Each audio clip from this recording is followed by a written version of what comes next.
नमस्कार। आप देख रहे हैं प्राइम न्यूज धरनी हिंदी। आज हम आपके लिए देश दुनिया की 20 बड़ी खबरें लेकर आए हैं। आइए शुरू करते हैं आज की सुर्खियां। भुवनेश्वर मेट्रो परियोजना के पहले चरण में होंगे 20 स्टेशन। शहरी विकास मंत्री। भुवनेश्वर मेट्रो परियोजना के पहले चरण में कुल 26 किलोमीटर का मार्ग होगा, जिसमें 20 स्टेशन होंगे। यह परियोजना भुवनेश्वर एयरपोर्ट से त्रिशूलिया तक फैलेगी और 2027 तक पूरी होने का लक्ष्य है। इस परियोजना के लिए 2024-25 में 1000 करोड़ रुपए का बजट स्वीकृत किया गया है। मेट्रो ट्रेनें 13 मीटर ऊंचे रेल ट्रैक पर चलेंगी और हर 10 मिनट में एक मेट्रो ट्रेन चलेगी। क्या प्रदीप पानीग्राही को बीजेडी शासनकाल में नौकरी रैकेट मामले में गलत तरीके से फंसाया गया था? बरहमपुर के सांसद प्रदीप पानीग्राही के वकील दीपक पटनायक ने दावा किया है कि बीजेडी ने पानीग्राही को एक नौकरी रैकेट मामले में गलत तरीके से फंसाया। पटनायक के अनुसार 2 शिकायतकर्ताओं ने अदालत में यह स्वीकार किया कि उन्हें बीजेडी नेताओं और जिला प्रशासन के अधिकारियों द्वारा दबाव डालकर पानीग्राही के खिलाफ शिकायतें दर्ज करने के लिए मजबूर किया गया था। दोनों ने यह भी कहा कि उन्होंने पानीग्राही के साथ कोई वित्तीय लेन देन नहीं किया। असमय बारिश और प्रतिकूल मौसम ने कटक में धान किसानों को परेशान किया। कटक के छोटिंगटारा और सालपुर ब्लॉक के धान किसान लगातार बारिश और प्रतिकूल मौसम के कारण अपनी फसल को बचाने के लिए जूझ रहे हैं, जिससे उनकी आजीविका पर गंभीर संकट पैदा हो गया है। घना कोहरा, ठंडा मौसम और बारिश की घटनाएं सुबह के समय ब्लॉक में देखी गई। किसानों का कहना है कि उनकी फसल अब पूरी तरह से खराब हो जाएगी, क्योंकि बीज अंकुरित हो चुके हैं और भीगी धान का ना तो सरकार खरीदारी करेगी और नहीं वे उसे खा सकेंगे। सिंगापुर बनेगा Utkarsh Odisha. Make in Odisha conclave 2025 के लिए पहला देश साझेदार। सिंगापुर के राष्ट्रपति थारमन शानमुगरत्नम जनवरी 2025 में ओडिशा का दौरा करेंगे, जो मेक इन ओडिशा कॉन्क्लेव 2025 के साथ मेल खाता है। सिंगापुर ओडिशा के उत्कर्ष पहल के तहत कॉन्क्लेव का पहला देश साझेदार बनेगा। इस कॉन्क्लेव में ओडिशा को एक प्रमुख निवेश स्थल के रूप में स्थापित करने का लक्ष्य है। बांग्लादेश में हिंदुओं पर अत्याचार। हिंदू सुरक्षा मंच ने ओडिशा में प्रदर्शन तेज किया। भुवनेश्वर में हिंदू सुरक्षा मंच द्वारा बांग्लादेश में हिंदुओं पर हो रहे अत्याचार के खिलाफ प्रदर्शन किया गया। इस दौरान विश्व मानवाधिकार दिवस पर बड़ी संख्या में लोग, संत, छात्र और विभिन्न समुदायों के लोग शामिल हुए। प्रदर्शनकारियों ने बांग्लादेश सरकार से हिंदुओं की सुरक्षा सुनिश्चित करने और हिंसा को तुरंत रोकने की अपील की।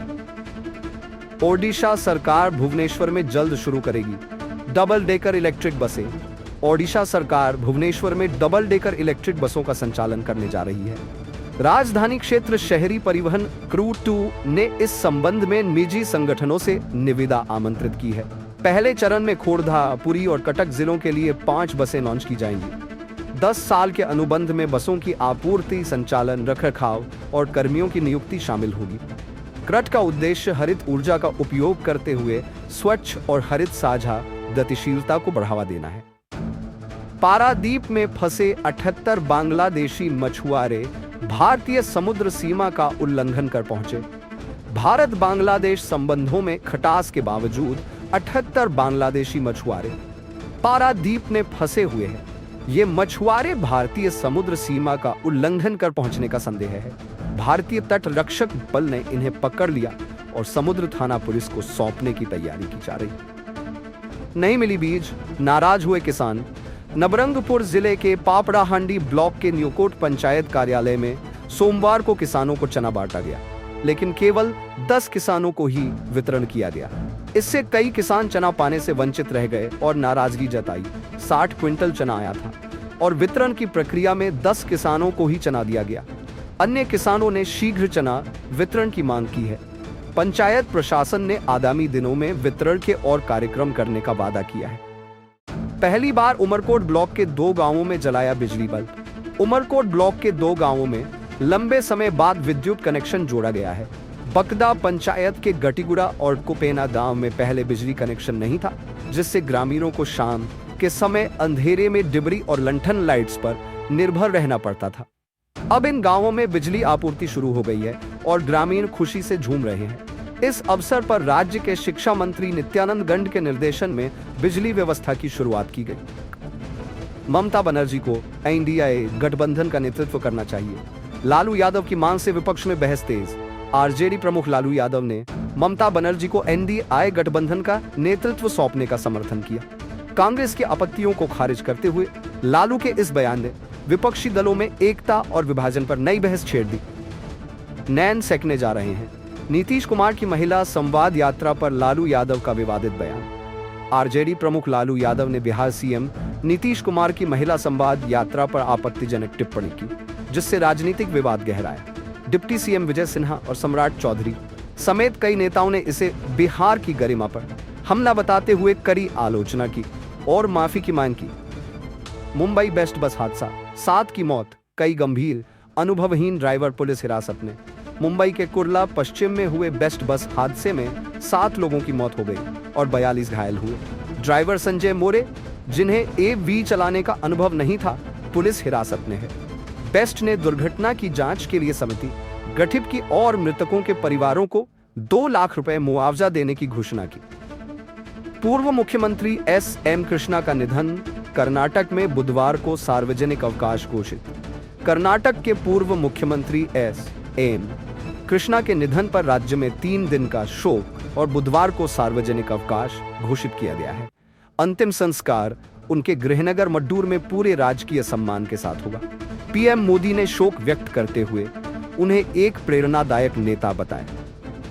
न्यायमूर्ति शेखर यादव के विवादित भाषण पर बवाल, संसद ने महाभियोग प्रस्ताव की तैयारी। इलाहाबाद हाईकोर्ट के न्यायमूर्ति शेखर यादव के विवादित भाषण पर विपक्षी सांसद रूहुल्ला मेहदी ने महाभियोग प्रस्ताव पेश करने की घोषणा की।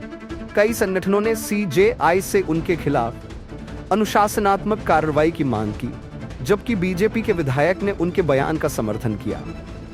देहरादून एयरपोर्ट पर अमेरिकी नागरिक सैटेलाइट फोन के साथ गिरफ्तार। देहरादून के जॉली ग्रांट एयरपोर्ट पर सुरक्षा जांच के दौरान एक अमेरिकी नागरिक के पास सैटेलाइट फोन मिलने पर उसे गिरफ्तार किया गया। भारत में बीएसएनएल के अलावा अन्य सैटेलाइट फोन का उपयोग अवैध है। आरोपी ने कानून की अनभिज्ञता जताई, लेकिन जांच जारी है। बेंगलुरु में टेक कंपनी के अधिकारी ने की आत्महत्या, पत्नी पर उत्पीड़न का आरोप। बेंगलुरु के मराथली में 34 वर्षीय वरिष्ठ अधिकारी अतुल सुभाष ने आत्महत्या कर ली। पीछे छोड़ी 24 पृष्ठ की मौत नोट ने पत्नी और उसके परिवार पर उत्पीड़न का आरोप लगाया। पुलिस ने मामले की गहन जांच शुरू की। कश्मीर में ठंड का कहर, तापमान गिरा सीजन के सबसे निचले स्तर पर। श्रीनगर में तापमान -5.4 डिग्री सेल्सियस तक गिरा, जबकि सोनबर्ग सबसे ठंडा स्थान रहा, जहां पारा -9.7 डिग्री सेल्सियस तक पहुंचा। गुलमर्ग और पहलगाम सहित अन्य स्थानों पर भी रिकॉर्ड तोड़ ठंड दर्ज की गई। अगले 10 दिनों में मौसम में बड़े बदलाव की संभावना नहीं। 4 बार के विधायक की भारतीय नागरिकता रद्द, 30 लाख रुपए का जुर्माना, जर्मन पासपोर्ट जब्त। तेलंगाना हाईकोर्ट ने बीआरएस नेता और पूर्व विधायक चन्नमनेनी रमेश की भारतीय नागरिकता रद्द करते हुए उन्हें जर्मन नागरिक घोषित किया।